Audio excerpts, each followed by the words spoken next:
बिस्मिल्लाहिर्रहमानिर्रहीम। अस्सलाम वालेकुम स्टूडेंट्स। आज हम MGT 611 के मिड टर्म MCQs प्रिपरेशन करेंगे। फर्स्ट है, which of the following is not true about law. Law does not ensure public order. Which of the following is termed as science of civil law. तो किसको science of civil law कहते हैं? ये first इसका option है, ठीक है। Next question, principle of law as they currently exist are studied under which of the following. तो ये है एनालिटिकल जूरिस्प्रूडेंस, ठीक है। Next, which of the following deals with a law that should be in an ideal state. तो ideal state में कौन सा है? एथिकल। नेक्स्ट है, by definition a contract is a.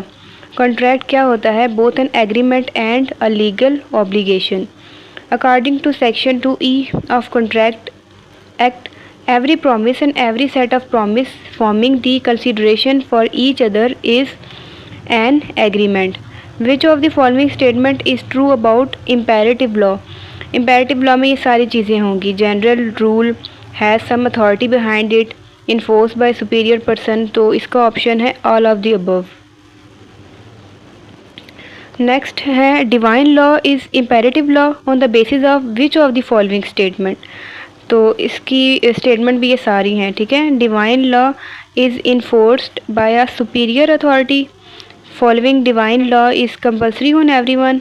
Breaching it is considered a sin and punishment is given. तो इसके सारे options correct है, तो हम ये ऑल ऑफ द अबव पे लगाएंगे। तो लाजमी नहीं आपको ये सारे दिए गए हों, आप ये सारे रीड आउट कर लें। हो सकता है आपको इनमें से एक करेक्ट दिया हो, बाकी 3 गलत दिए हों, ठीक है। तो ये सारे इनको पढ़ें जो ऑल ऑफ द अबव वाले हैं। नेक्स्ट है, civil law is imperative law on the basis of which of the following statement. तो सिविल लॉ में क्या होगा? Superior power is sovereign, it is compulsory to follow due to the fear of punishment by the state and it is force by the physical force of the state. तो इसमें ये सारे true हैं, ठीक है। तो ये all of the above. Which of the following is known as instrument of coercion by which rule of imperative law is in force. तो ये है सैंक्शन, ठीक है। Next, the decision made by superior जज आर नोन एज प्रीसिडेंट्स और case law. Next, which of the following law is defined as law of state, law of the land and law of the lawyers and law of court. तो ये civil law को कहते हैं। Next, when a person signifies to another his willingness to do or to abstain from doing anything with a view to obtaining the assent of that other to such act or abstinence, he is according to section 2A of Contract Act। तो इसको क्या कहेंगे? Make a proposal। Next, Mr. Asad agrees to construct Mr. Bashir's house for rupees 10 lakh। What is the consideration of Mr. Asad? तो इसका क्या consideration था? तो promise to pay rupees 10 lakh by Mr. Bashir। An agreement which is not enforceable by law, it is said to be void agreement। देखें, अगर आप MCQs गौर से पढ़ेंगे तो आपकी डेफिनेशन भी कवर हो रही है इसके अंदर। Which of the following are the sources of law. अल कुरान, सुन्ना, होली प्रॉफिट सल्लल्लाहु अलैहि वसल्लम, इज्तिहाद, यानी कि इसके अंदर तीनों हैं। तो ये all of the above. Next है, to see that the promises made by contracting parties are fulfilled is the object and function of which of the following. तो ये है law of contract. Next question, according to Salmond there are 2 main sources of law which are. Sources बताने कौन कौन से थे? Formal sources, material sources. तो यानी कि दोनों, बोथ ए एंड बी वाला करेक्ट है। Which of the following are legal sources. Legal source कौन से होते हैं? Legislation, precedent, custom and agreement, यानी कि all of the above. Consent caused by a fraud makes a contract, क्या बनाता है कॉन्ट्रैक्ट को? Voidable. Consent caused by a mistake makes a contract, ठीक है। फ्रॉड होगा तो ये वॉइडेबल है। अगर कॉन्सेंट कास्ट बाय मिस्टेक तो फिर ये क्या बनाता है कॉन्ट्रैक्ट को? वॉइड। नेक्स्ट है, in undue influence the consent is obtained by domination. Next, a police officer bought a property worth 1 lakh rupees for 50,000 from an accused under his custody. The contract was done by undue influence. A promise which is made without intention of performing, it is known as fraud. Next है next है हमारे पास a promise which is made without intention of performing it, it is known as fraud. The definition of contract is provided by which section of Contract Act? Section 2H. The definition of agreement is provided by which section of Contract Act? Section 2E. The definition of promise is provided by which section? Section 2B. आपने इनको ऐसे याद रखना है सबको. Consent is defined as in which of the following section of contract? Consent जो है वो किस सेक्शन में है? Section 13. Which of the following contract is an agreement enforceable by law? तो ये है valid contract. If there is dash between two parties only, then there exists a contract between them. Consent. If two or more persons agree upon the same thing in the same sense, what is called according to section 13 of Contract Act? Consent. हमने mid term की जो subjective preparation की थी ना, तो उसमें भी यही सारे क्वेश्चन थे. ठीक है, तो आप यहाँ से भी सब्जेक्टिव प्रिपरेशन कर सकते हैं. अगर आप MCQs को सही तरीके से पढ़ेंगे ना, तो ये एक फ़ाइल इनफ होगी आपके लिए.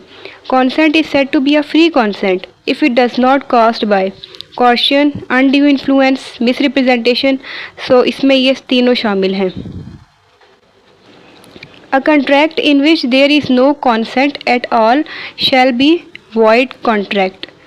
A contract in which consent is not free shall be voidable contract. An agreement leads to contract if it fulfills which of the following requirements according to section 10 of contract. तो ये तीनों situations हो सकती हैं, यानी कि all of the above. अब आपकी ना ये क्वेश्चन ऐसे आएंगे कि आंसर आपको ना कोई एक करेक्ट दिया होगा इन तीनों में से, तो आप इन तीनों को पढ़ लें. ठीक है. Next, a contract which is enforceable by law at the option of one party but not at the option of another party, it is called voidable contract. A type of contract in which both parties have completely performed their respective obligations under the contract, it is known as executed contract. A type of contract in which both parties are yet to perform their respective obligations under contract, it is known as executory contract. Dash is committed whenever a person causes another person to act on a false belief by representation on which he himself does not believe to be fraud. तो हमने subjective में detail से देखा था इन सबको, तो इसमें मैं जस्ट रीड आउट करती जाऊंगी. ठीक है, MCQs. सो आप देख लें. Definition of void contract is given which of the following section of contract act? तो section 2J. Type of contract provided in section 9 of the Contract Act which may be expressed by words spoken or written, it is known as expressed contract. A type of contract which is inferred from the acts and conduct the contracting parties, this is known as implied contract. A contract which is enforceable before the court of law due to some technical defect such as non-deposit of court fee, absence of writing or submission of unsigned document, this is known as unenforceable contract. Coercion is committing or threatening to commit any act forbidden by Pakistan Penal Code. Which of the following is an act done in order to deceive someone? Fraud. Which of the following statement is true about coercion? तो इसकी तीनों statements आपने देख लेनी है, ये तीनों true हैं. ठीक है, तो इसका मतलब है ये all of the above. Definition of fraud is provided in detail in which of the following section of contract law? Section 17. Definition of miss representation is provided in detail. तो मिस रिप्रेजेंटेशन का आपने बताना है कि कौन सा section है contract act का, तो सेक्शन 18. डेफिनेशन आपने बतानी है कॉर्शन की, जो डिटेल में बताई गई है. Which of the following section of contract? तो कॉर्शन जो है वो किस सेक्शन में आ रहा है? सेक्शन 15. इसी तरीके से अनड्यू इन्फ्लुएंस का बताना है कि कौन से सेक्शन में लाइक कर रहा है, तो ये section 16. Contract in which one party promise to save the other party from the loss, तो ये है contract of indemnity. Next question, Common rules of law is that there is no fraud if there is no damage of other party. Next, which of the following is one of the essentials of valid contract? तो essentials में consideration है. Definition of consideration is provided. तो आप बताना है consideration जो है वो कौन से सेक्शन में है कॉन्ट्रैक्ट एक्ट के, तो ये है सेक्शन 2D. और कॉन्टीजेंट कॉन्ट्रैक्ट का बताना है कि इसका कौन सा सेक्शन है, सेक्शन 31. इनके अच्छे से आपने एक जगह लिख लेना है कि पॉइंट्स को लिख लेना है, सारे कॉन्ट्रैक्ट के नाम और इनके आगे सबके सेक्शन लिख लें ताकि आपको याद करने में आसानी हो. नेक्स्ट है which of the following is a contract to do or not to do something as if the event related to the contract does or does not happen. Contingent contract. Which of the following contract is betting agreement consisting of mutual promise of parties on condition of happening or not happening? This is known as wagering contract. A sum of money that someone pays for breaking law, rule or contract is known as penalty. So students, हमारी ये mid term की objective file complete हो गई है. तो आपने channel को लाजमी सब्सक्राइब करना है और लाइक मस्ट करें, अपने फ्रेंड्स के साथ इसको शेयर करें और फीडबैक लाजमी दें कि आपका इस फ़ाइल में से कितने % पेपर आया है. ठीक है, तो ये जो ऑब्जेक्टिव फ़ाइल है अगर आप ये तैयार करें अच्छे से तो आपका सब्जेक्टिव भी इसी में क्लियर हो रहा है. ठीक है, तो आपने अच्छे से इसको प्रिपेयर कर लेना है. इसके अलावा भी आपने मटेरियल जो है वो रेडी करना है, सिर्फ इस फ़ाइल पे रिलाई नहीं करना. ठीक है, सिर्फ ये ऑब्जेक्टिव और सब्जेक्टिव की फ़ाइल पे रिलाई नहीं करना, आपने आगे पीछे से और भी तैयारी करनी है.